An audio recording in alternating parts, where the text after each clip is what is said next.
Assalamualaikum warahmatullahi wabarakatuh. Halo kawan-kawan, halo semuanya, halo teman-teman.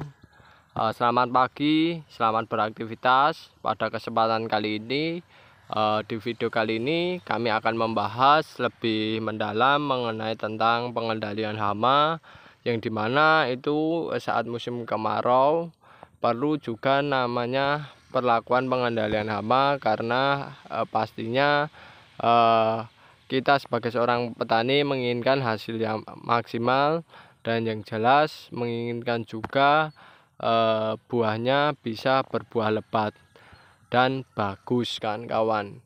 Nah, oleh sebab itu kan kawan tonton videonya hingga akhir. Semoga tidak ada salah paham tentang video kali ini, dan semoga bisa menambah wawasan kawan-kawan. Oke, kita mulai dulu dari sekarang mengenai tentang pengendalian hama pada tanaman cabai. Ya kawan-kawan. Jadi kawan-kawan, sebelum masuk ke pembahasannya, jadi dalam budidaya cabai semacam ini di musim kemarau, pastinya kita juga perlu namanya perawatan ya. Perawatan yaitu selain pengairan ya atau pemberian air kepada tanaman budidaya, juga pemupukan, dan ada juga yaitu pengendalian hama, gulma, dan penyakit. Nah, kawan-kawan bisa lihat di musim kemarau kami membudidayakan tanaman cabai keriting ini ya, itu pastinya membutuhkan biaya yang cukup banyak. Akan tetapi kami menemui sebuah kendala, yang dimana kendala tersebut harus kita hadapi sebagai seorang petani. Kendala yang sering terjadi pada musim kemarau ini kebanyakan adalah serangan hama lalat buah. Mengapa demikian? Karena di musim kemarau semacam ini pastinya namanya makhluk hidup juga membutuhkan makan, juga butuh tumbuh dan berkembang biak. Nah, di musim kemarau semacam ini banyak tempat-tempat yang tidak dipergunakan atau difungsikan untuk budidaya tanaman, karena memang di musim kemarau menemui kendala selain hamanya, ada juga kendala mengenai air, tapi yang paling banyak itu mengenai air kawan-kawan. Nah, karena kita membudidayakannya sendiri ya, di samping kanan kirinya tidak ada, maka dari itu tempat budidaya kami adalah tempat yang santapan paling enak bagi hama-hama tersebut, khususnya hama-hama lalat buah, sehingga banyak lalat buah yang berkembang biak di buah cabai semacam ini ya, menjadikan cabai-cabai yang kita budidayakan terserang lalat buah dan hasilnya tidak maksimal, sehingga nantinya hasilnya ketika terserang tanaman cabai tersebut itu diserang lalat buah, menjadikan buah cabai rusak, dan yang jelas ketika rusak semacam ini ya, tidak ada nilai jualnya, dan pastinya akan mengurangi hasil dari produksi cabai itu sendiri semacam itu. Jadi pada dasarnya lalat buah tersebut ya bisa menjadikan cabai kayak gini itu karena lalat buah pastinya mau berkembang biak.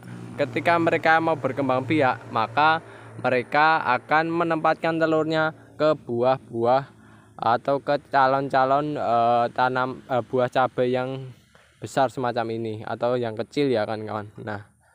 Nah ini diakibatkan mengapa? Diakibatkan karena si lalat buah menaruh telurnya ke buah cabai tersebut. Hal tersebut dilakukan lalat buah sebenarnya untuk menyediakan pangan bagi calon larva dari lalat buah tersebut. Jadi lalat buah menusukkan telurnya ke dalam buah, lalu dari buah tersebut, di dalam buah tersebut ya, telur-telur tersebut menetas menjadi larva lalat buah ya. Lalu larva lalat buah tersebut memakan bagian buahnya ya kan kawan. Ya, kalau orang Jawa bilang istilah singgat ya, singgat ya. Singgat dari lalat buah tersebut itu menyerang daging buah yang ada di cabai tersebut, sehingga cabenya kalau terserang ya lama kelamaan kayak gini kan membusuk ya, kondisinya membusuk. Yang kedua, daging buahnya habis, tinggal kulitnya. Dan yang ketiga, pastinya dalamnya itu tidak ada ya. Nah kayak gini kan. Nah kalian lihat tuh ya, dalamnya kayak gini ya, busuk kan kawan ya, sehingga buah cabai tidak mampu tumbuh dan berkembang ya kan kawan, tumbuh lah semacam itu, sehingga buah cabai harus busuk dan sebagai seorang petani mengalami kerugian. Nah oleh sebab itu, karena busuknya buah cabai semacam ini, karena rusaknya buah cabai semacam ini yang disebabkan oleh lalat buah, yang dimana larvanya yang menyerang buah cabai semacam ini, perlu namanya kita kendalikan ya. Solusi dari petani adalah perlu pengendalian hama. Nah, pengendalian hama itu bermacam-macam, ada yang kimiawi, ada yang teknis, ada yang budidaya dan lain sebagainya. Dan kami saat ini melakukan pengendalian yaitu dengan cara teknis budidaya ya. Jadi dalam proses budidaya kawan-kawan itu juga kita melakukan pengendalian ya. Salah satunya ketika kita panen, kita menemui buah yang semacam ini, itu kita ambil kawan-kawan, jangan kita biarkan. Kalau kita sebagai seorang petani membiarkan buah yang semacam ini dibiarkan begitu saja di tanaman cabai keritingnya maupun cabai rawit ataupun tanaman cabai yang lainnya, itu nanti larva-larva tersebut pastinya akan memakan buah cabai yang lainnya. Karena mengapa? Ketika buah cabai yang satu kayak gini tidak cukup untuk memenuhi kebutuhan larva tersebut ya, maka pastinya nantinya ini kan kawan, larvanya keluar dari buah cabai lalu berpindah tempat ke cabai yang lainnya, sehingga nantinya cabai yang lainnya juga ikut terserang. Nah ketika ikut terserang pastinya ada penurunan semacam itu kan kawan. Nah lalu ya kan kawan, ketika ada hal semacam itu ya, kita perlu pengendalian. Salah satunya dengan ini, kita mengambil buah cabainya. Nah buah cabai ini kita sendirikan ya, nanti saat panen disendirikan antara yang bagus dan yang buruk itu kita sendirikan. Lalu ketika sudah disendirikan semacam ini ya, bersatu yang buruk-buruk semacam ini, segera kita ambil ya kan kawan, kita ambil, kita buang ke tempat yang jauh dari tempat budidaya atau kita musnahkan semacam itu. Tujuannya apa? Tujuannya agar tidak ada serangan balik lagi kepada buah-buah cabai yang kita budidayakan semacam itu. Dan dalam proses budidayanya, ketika saya menemui cabai semacam ini ya, ketika budidaya cabai keriting itu biasanya kami langsung melakukan secepatnya pemanenan. Karena apa? Karena tujuan kami melakukan pemanenan adalah biar ini tidak menyebar, dan di sisi lain juga biar buah-buah cabai yang besar itu tidak terserang ya oleh hama lalat buah ya, sehingga kita panen, kita ambil hasilnya. Nah kita sisakan buah-buah cabai yang masih muda, yang kecil-kecil kayak gini ya kan kawan. Nah itu nantinya yang kecil semacam ini lama kelamaan akan membesar begitu cepat ya. Karena apa? Karena sebagian buah cabainya sudah diambil, sehingga nutrisinya lebih berfokus pada buah cabai yang lainnya. Sehingga nah ketika begitu cepat ya, pertumbuhan buahnya begitu cepat, maka proses pemanenannya juga lebih cepat, sehingga nantinya ketika itu pula nanti dapat menekan penyebaran lalat buah yang jauh lebih rendah ya kan kawan.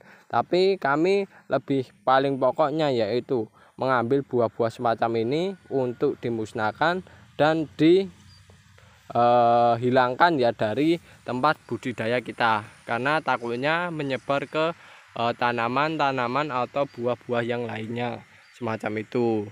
Lalu kawan-kawan, setelah dilakukan semacam ini kan kawan perlu namanya pencegahan ya kan kawan.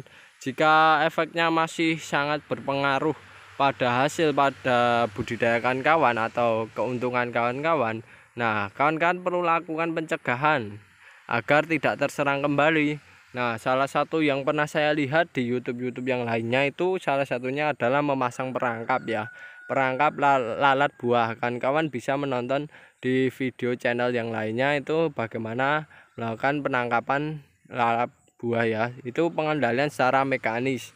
Nah, di sisi lain juga ada pengendalian secara hayati pula. Secara hayati itu yang bagaimana, yang dimana secara hayati itu biasanya ada dipasang perangkap tanaman ya kawan kan, tanaman yang mendukung rantai perputaran ekosistem ya, rantai makanan lah, perputaran rantai makanan itu berjalan dengan lancar ya kan kawan, sehingga nantinya biasanya lalat buah akan terpacu dan terpacu untuk mendekati perangkap tersebut, dan nantinya ada predator atau musuh alami ya dari lalat buah semacam itu yang menyerang lalat buah. Tapi kalau kami masih metode yang menggunakan secara teknis ya, teknis budidaya, sehingga kita masih manual ya, kita ambil yang terserang buah semacam ini. Dan pencegahan kawan-kawan ya, peringatan bagi kawan-kawan yang membudidayakan tanaman cabai, sebelum tanaman cabai kawan-kawan terserang kan, alangkah lebih baiknya melakukan proses pencegahan ya kawan-kawan. Kawan-kawan bisa browsing, bisa lihat di internet bagaimana cara pencegahan cabai ya kan kawan. Nah, di situ banyak banget ya metode-metode pencegahan agar cabai tidak terserang lalat buah. Nah, alangkah baiknya kami saranin juga pencegahannya secara organik kalau bisa ya kan kawan. Ya, lebih tekankan di organik karena ini kaitannya nanti akan dikonsumsi manusia ya. Kasihan ya kan kalau kita berikan yang kurang sehat ya. Jadinya berikanlah secara organik, dan yang pastinya kalau kepepet tidak bisa atau paling maksimal pencegahannya harus menggunakan bahan kimia ya, sesuaikan dosisnya, jangan berlebih. Karena kalau penggunaan bahan kimia ya ataupun bahan-bahan yang lainnya yang sifatnya racun itu berlebihan, itu juga tidak bagus ya kan kawan. Apalagi tidak organik ya, tambah tidak bagus. Karena apa? Karena nantinya akan mematikan perputaran rantai makanan tersebut, sehingga nanti suatu saat hama bisa membludak kawan-kawan ya. Bahkan hama resisten juga dengan bahan-bahan yang beracun tersebut. Artinya resisten itu yang gimana? Hamanya tersebut tahan kawan-kawan ya, tahan akan racun-racun yang diberikan oleh para petani untuk hama tersebut, sehingga kalau hamanya sudah tahan mau dikendalikan dengan cara apapun ya kadang sulit ya kan kawan, dengan racun apapun kadang sulit semacam itu. Maka dari itu penggunaannya sesuai dosis, sesuai takaran, nggak perlu yang berlebihan ya, agar irit biaya juga efektif lah semacam itu kan kawan. Dan kalau kami karena serangannya tidak terlalu berlebih ya, kita ya secara teknis saja sudah cukup semacam itu. Dan oke kawan-kawan ya, sharing-sharing sedikit mengenai pengalaman kami dalam budidaya kali ini. Semoga kawan-kawan bisa mengambil hikmah, sisi positifnya, manfaatnya, serta jika ada kekurangan maupun kesalahan ditinggalkan, dan kami mohon maaf yang sebesar-besarnya. Semoga video kali ini bisa menambah pembelajaran bagi kawan-kawan agar tidak terjadi pada lahan budidaya kawan-kawan. Oke, saya akhiri. Wassalamualaikum warahmatullahi wabarakatuh.